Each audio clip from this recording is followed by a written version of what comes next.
Hello, I'm Evan Gomes. And I'm Dustin Doudelet, and this is 110% Sports. Hoop dreams dashed. Olympic pioneer. Trenton teacher.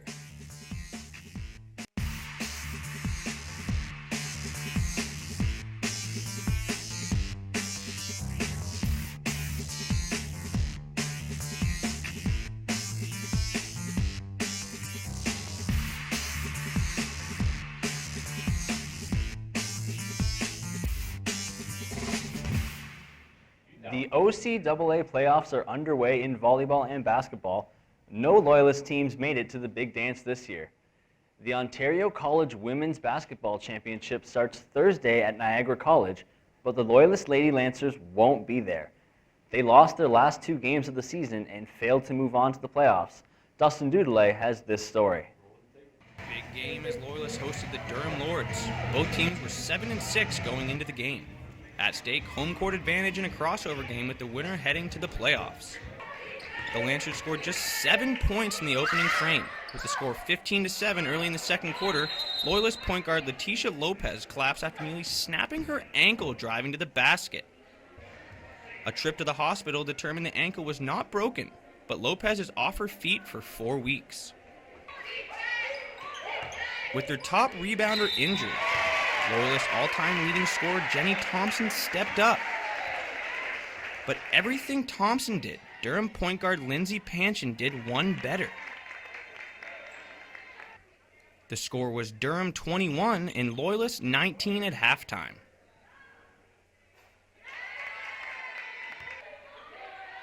Thompson continued to make the most of her scoring opportunities, but for every foul shot and three-pointer the third-year Thompson landed, Panchin had an answer.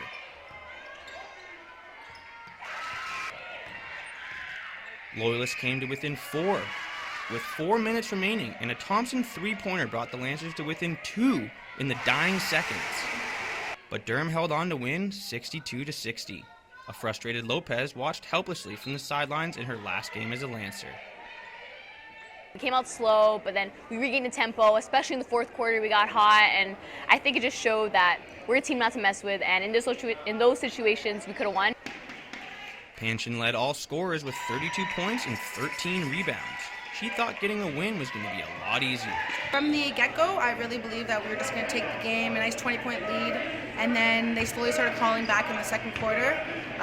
When the half came in, again, we got that nice quick 10-point lead, and that's what kept us in it. Their defense was really good. They're making threes, but in the end of the game, when you kind of have that feeling you're going to win it, so that's how it went. And that's how it went for Katie Shishish and the Lancers as the game slipped away. For QNet Sports, I'm Dustin Doudelet in Belleville. The Lady Lancers had a second chance to qualify for the playoffs on Saturday, but they lost to St. Clair College 67-50. That means St. Clair moves on to the championship round. The Ontario College Men's Basketball Championship starts Friday at Humber College in Toronto. Loyalists won't be there. The team had 7 wins and 13 losses. We talked to Loyalist forward Funsho DeMeggi and Durham guard Rashawn Bennett after their final game of the season. Didn't make the playoffs, just have a good game and have a fun game since it's like the last game of the season. Honestly, we just gotta keep improving. This is my last game here. I wish I could come back again and continue playing, but I feel like they're gonna be great next year, and they got new kids coming in, new players. It's just gonna have to start from where we ended up. Just keep going at it. The OCAA will announce its basketball award winners on Thursday in St. Catharines. That will include the names of all-star players and individual awards. The OCAA volleyball championships are in the books. The Fanshawe Falcons are the gold medalists on the men's side. The Falcons bested Mohawk College 3-0 in the final. Fanshawe did not lose a single set all tournament. Nothing new in the women's event. Humber College won their 9th straight OCAA women's volleyball title. They topped Niagara 3-0 in the gold medal match. Loyalist rookie Sarah Pianayafu is the most decorated women's volleyball player in the OCAA this season. On the men's side, departing captain Ben Hoftizer was named to the All-Star team. Let's take a look at Pianayafu's new hardware. She is the overall Rookie of the Year in the OCAA. She set 2 records this year. Her 325 kills and 402 points smashed the previous records. Pianayafu will be back next year for the Lady Lancers. We spoke to Pianayafu and Hoftizer about their year-end awards. Here's what they had to say. It feels pretty good during my last year to receive it. I've worked pretty hard this season, and although the season hasn't gone exactly as a team we'd hope for, it does feel pretty good as an individual to be recognized. Being the overall Rookie of the Year, that really surprised me the most. And because it's the overall, it's the whole Ontario region, and that's 24 colleges, wow. Loyalist will give out its own athletic awards on March 16th. The college will select a female and male athlete of the year, and it also recognizes the varsity team with the best overall academic year. When it comes to basketball and Belleville, 2 names are synonymous with the sport, the Bucks and the Barbos. Evan Gomes has this story on the 2 families who've played a key role in the sport at the high school and college level. Meet Jim and Ryan Barbeau. Jim retired from Nicholson Catholic College in June after 29 years of teaching and coaching basketball. He won 3 straight Ontario Boys High School basketball titles and was voted Quincy Basketball Person of the Year in 2009. This is Ryan Barbeau. He is Jim's son and played on those 3 straight Ontario basketball championship teams. He was a 2-time Canadian University All-Star at Western University. He has been the Loyalist men's head coach since 2013. Ryan also coaches at St. Teresa High School in Belleville. Athletic Director Jim Buck hired Ryan Barbeau for the job at Loyalist. Buck has been at Loyalist since 1987 as a coach and as athletic director. He was Quincy Basketball Person of the Year in 2013. Little did Jim Buck know when he hired Ryan Barbeau to be the men's head coach that his dad, Jim, would volunteer to be an assistant coach. The transition from head coach to assistant has been difficult for the senior Barbeau. You know, I've always been kind of a in-charge guy, so it's more for me getting used to it than I think it is for him. Ryan says coaching with his dad is an unbelievable experience. We've had constant communication about stuff that we need to talk about basketball-wise, off the floor, on the floor. So for us, being father-son, it's great. Buck has known Jim Barbeau for 30 years, and Ryan since he was a toddler. Buck says having 2 Barbeaus coaching is an advantage. He's learning, and having his dad help him out obviously is a real bonus because Jim's had a lot of success. He's a very knowledgeable guy, so it's a good fit. Jim Buck's youngest son, Bobby, now plays at Nicholson, the Barbeaus' old stomping grounds. Bobby is 15 and on the senior team. Bobby helps out at Loyalist volleyball and basketball games as well, as a ball boy and as cleanup crew. I love coming here all the time. It's a very welcome environment. I'm really close with his staff as well. And I actually know a lot of the players well as well, so it's nice. I like to come here. Bobby first visited the Loyalist gym when he was a few weeks old. His dad hopes one day his son attends Loyalist. Probably that next step, it would be fitting that he would play here. Bobby is also a top cross-country runner. He's still undecided about post-secondary, but Loyalist could be in his future. Yeah, I've considered. I'm still pretty young, so I don't know exactly what my future holds, but yeah, I think Loyalist is definitely a big possibility in my playing career. For QNet Sports, I'm Evan Gomes, Belleville. Time for a commercial break. We'll be right back with a look at what's going on in local hockey. Welcome back. The playoffs begin Wednesday in the Ontario Junior Hockey League. Here are the key matchups in the Northeast Conference. The first place Trenton Golden Hawks open the playoffs at home. They'll host the Newmarket Hurricanes on Wednesday night. The third place Kingston Voyageurs are set to host the Cobourg Cougars on Thursday night. The Wellington Dukes have the latest start of any of the Northeast series. They host Aurora for their opening game Friday night. 2 local teams had the top players in the OJHL this season. Wellington Dukes forward Luke Brown is the league scoring leader. He finished the regular season with 42 goals and 49 assists for 92 points. The Trenton Golden Hawks dominated the OJHL on the strength of goalie Daniel Urbani. Urbani led the league with 34 wins in 40 games. That included a league-leading 5 shutouts.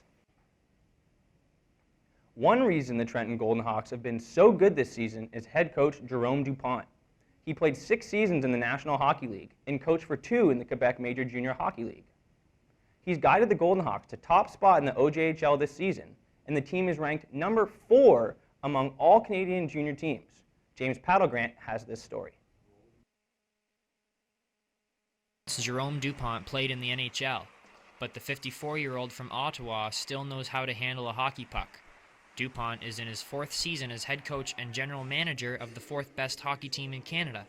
He's known for running strict practices. He says that intensity prepares players to win games. I think you play like you practice, so if you're sloppy in practice, you're going to get sloppy gameplay. So we really try to work on doing things right in practice, and we feel that translates to the game. So what motivates Dupont to coach a team full of teenagers? I love to teach. Like to take a group of guys at the beginning of the year and mold them into a winning team, and generally that's what happens. It seems to be working this season. The Golden Hawks finished the regular season with 44 wins and 9 losses. Dupont has guided the team to 159 wins and 54 losses since he began in 2012. Dupont says the biggest obstacle when coaching 16 to 21-year-old players is group dynamics. Well, I mean, they come from different walks of life, different teams and whatnot, so it's trying to figure out what's going to make the best whole or the best team, and that's a challenge. You think you have it all figured out at the beginning, but you don't typically. It takes time. John McDonald is Trenton's director of hockey operations. He met Dupont in 1978 when Dupont played for the Toronto Marlboros of the OHL. McDonald was an assistant coach of the Marlies. He says Dupont is an exceptional coach. When I teamed up with Jerome 4 or 5 years ago, I just couldn't get over how serious he is about the game. His techniques, his practices are second to none. His teaching, as I've said on many occasions, he should be in the pros. He shouldn't be here. Trenton forward Hunter Fargy is a 21-year-old from Belleville in his 3rd season with Dupont as his head coach. Fargy has known Dupont longer than any other player on the team and is used to Dupont's coaching style. How does he help? Well, he usually screams and yells at us when we do something wrong, so that usually helps out. Daniel Urbani helped the Kingston Voyageurs beat Trenton in round 3 of the playoffs last season. That prompted Dupont to acquire the 20-year-old British Columbia goaltender in the offseason. Urbani says Dupont has a reputation for being a good talent scout. Last year going into playoffs with Kingston, I know the coach at Trenton was a guy we really had to look out for. He could change the lineups pretty well, and he'll really scout the teams, and it's exactly what we came into here. Dupont says he plans to remain with the team for at least one more season. He's not sure what will happen after that. For QNet Sports, I'm James Paddlegrant in Trenton. A graduate of the OJHL is making a name for himself in hockey circles in the United States. Connor Armour played 5 seasons with the Coburg Cougars. He's just been named Freshman of the Year in the Northern Collegiate Hockey Association. Armour had 37 points in 26 games for Adrian College in Michigan. The NCHA is made up of 10 colleges in Wisconsin, Michigan, Illinois, and Minnesota. Windsor Spitfires forward Logan Brown is the player of the week in the Ontario Hockey League. The 18-year-old scored 7 points in 3 games for the Spitfires. Brown is a 6'6" native of Chesterfield, Missouri. He has scored 62 points in 51 games. Now, let's take a look at the NHL. The trade deadline has come and gone. Let's look at the big names that were on the move on deadline day. The Colorado Avalanche were the busiest team at the deadline. The Avs are in a wild card spot in the Western Conference and are pushing for a higher seed. They acquired speedy winger Mikhail Bodker. Going the other way was longtime Avalanche forward Tanguay and 2 others. Colorado made 2 other moves on the day. They also traded for defenseman Eric Jelena and forward Sean Mathias in separate deals. The other major trade at the deadline was defenseman Chris Russell heading to Dallas. The Stars are third in the Western Conference and are pushing for a deep playoff run. Calgary gets 2 young prospects and a draft pick in return. Time for another commercial break. After the timeout, we'll have a story on an Olympic women's volleyball player who made history while playing at Loyalist College. Stay tuned.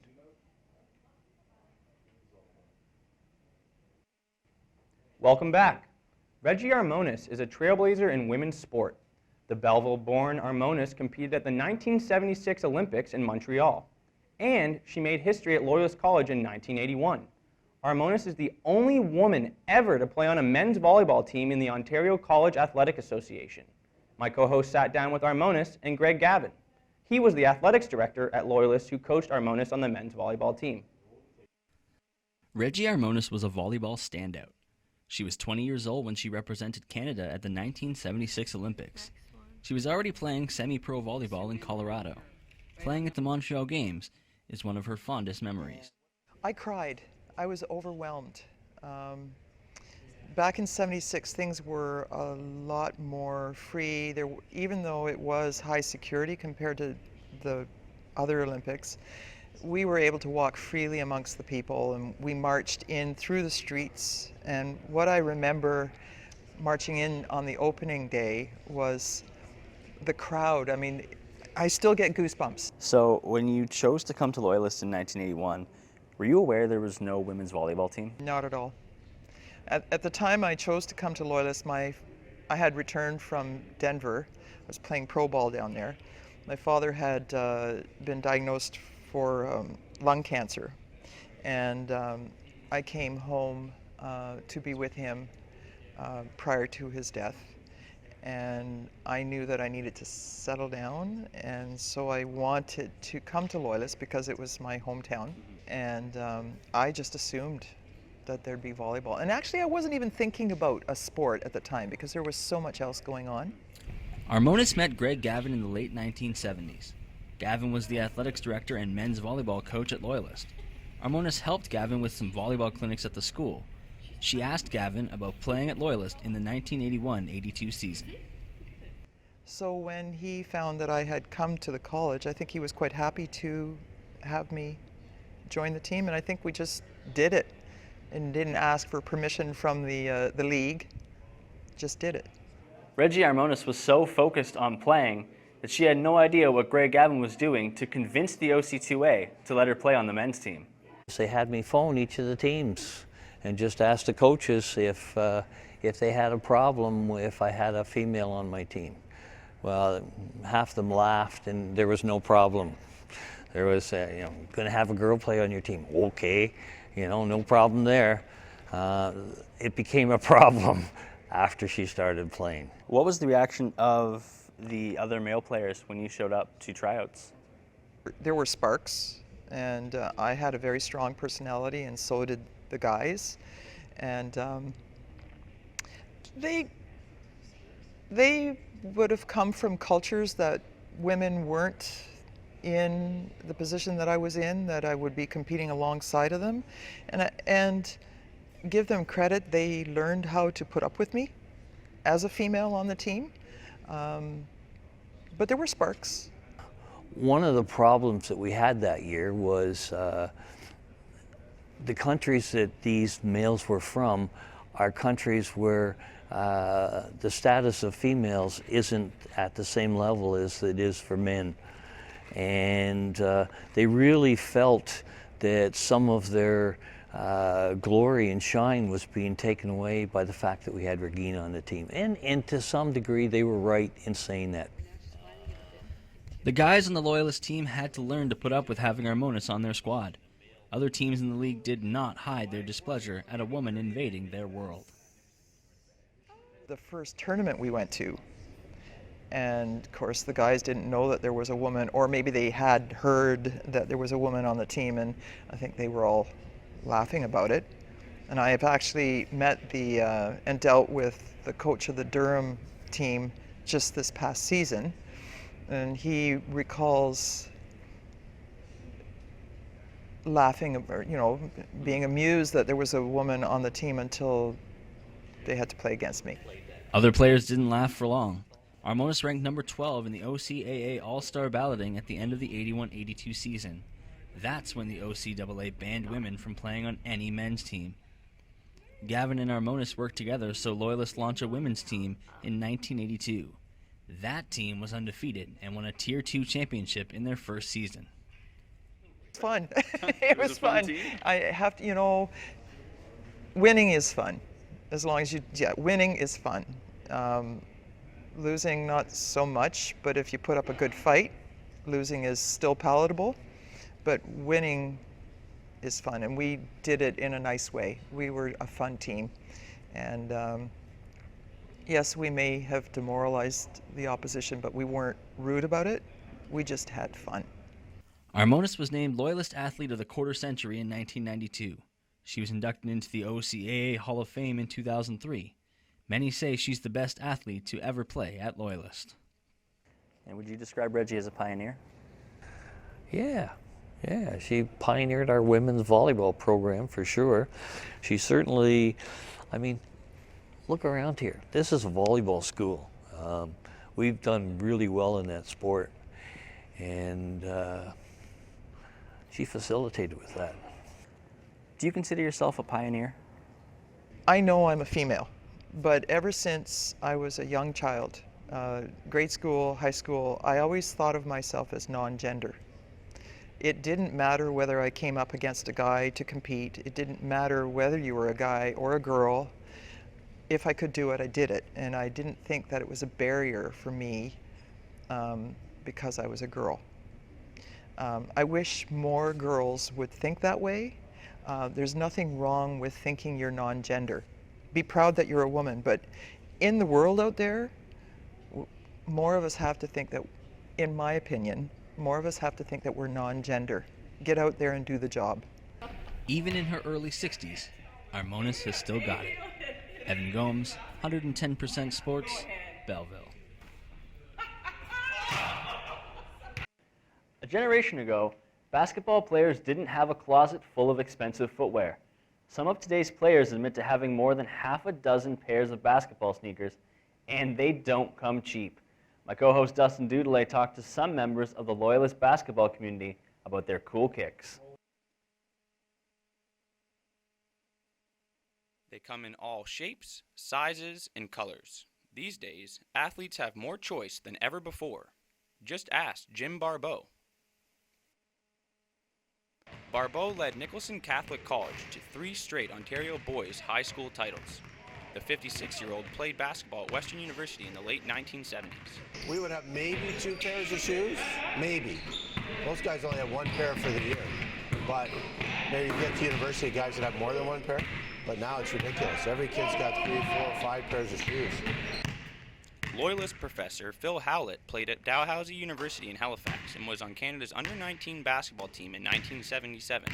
He says sneaker technology has changed a lot since then. Back in the day, if you got a new pair of shoes, you kind of had to wear them around the house a little bit and make sure that they started to shape to your feet. They were hard to break in. If you wore a new pair of shoes, you'd invariably get blisters the first couple times, first few days. You had game shoes and practice shoes because you didn't want to wear your game shoes. Nowadays, you buy a pair off the shelf and put them on, and they fit your foot. And, the technology is amazing. So what about today's basketball players? Do shoes make a player better? And how much are they willing to spend? Javon Lake is a third-year player on the Lancers from Brampton. There are 2 things he looks for in a shoe. For me personally, comfort is the most important. They could look funky and all that, but it's more for my safety than anything. I'm a cheapskate, but nowadays shoes are really pricey, so like around the 200 range, that's reaching my cap. Lake's teammate, Ibun Tomiwa, says he has spent up to $250 on a pair of basketball shoes, and he has several pairs. It's just it's a confidence thing. Like, you wear a certain type of shoe, I guess it's just, at least for myself, you feel more confident. It's like, all right, I'm wearing a certain name brand shoe. It just builds up your confidence, which is all basketball is about at the end of the day. Barbeau says today's college players are wasting their money on expensive footwear, but they're facing peer pressure to do so. I don't believe kids need that many pairs of shoes. I think the shoes are better made now too, so if a shoe is better made and they're more durable, then why do you need more pairs? So, I don't know, I think it is kind of a pressure. One kid gets a pair, somebody else feels like they need another pair, a better pair, the newest pair. For QNet Sports, I'm Dustin Doudelet, Belleville. It's a leap year. That gave February one more day for some great plays. Evan has our plays of the month. February's plays of the month are going to the dogs. Marmara Snowfest was this month. They canceled the big race but still had the Little Nippers race. It was lots of fun except for this guy had a little bit of a rough landing. Trenton versus Kingston in Ontario junior hockey action. Hunter Fargy pots the overtime winner here on the feed from Brandon Miller. That was a great goal. Also some rough stuff in junior C hockey. Gananoqua's Duncan McNaughton was on the wrong side of Amhersville's Connor Burtonshaw in that fight. To the hard court, Corey Brown's pass has some serious eyes as it finds a streaking Alex Cleve for the layup. But OC Doudelet leading scorer Lindsay Panchun would not be outdone. The Durham guard dribbles through the entire Lancers team for the easy lay-in on the other end. We end with Loyalist's all-time leading scorer for women's basketball. I don't think that Jenny Thompson called bank here, but it's still good for three. And she followed it up with another three from the exact same spot. Lancers lost that game, but that won't bring down the spirit of the Belleville Spirits. It's a dance party in the plays of the month. Evan Gomes, 110% Sports, Belleville. That's our show for today. Our show is produced by the students in the Television New Media Production Program and the Sports Journalism Program. See you next Tuesday.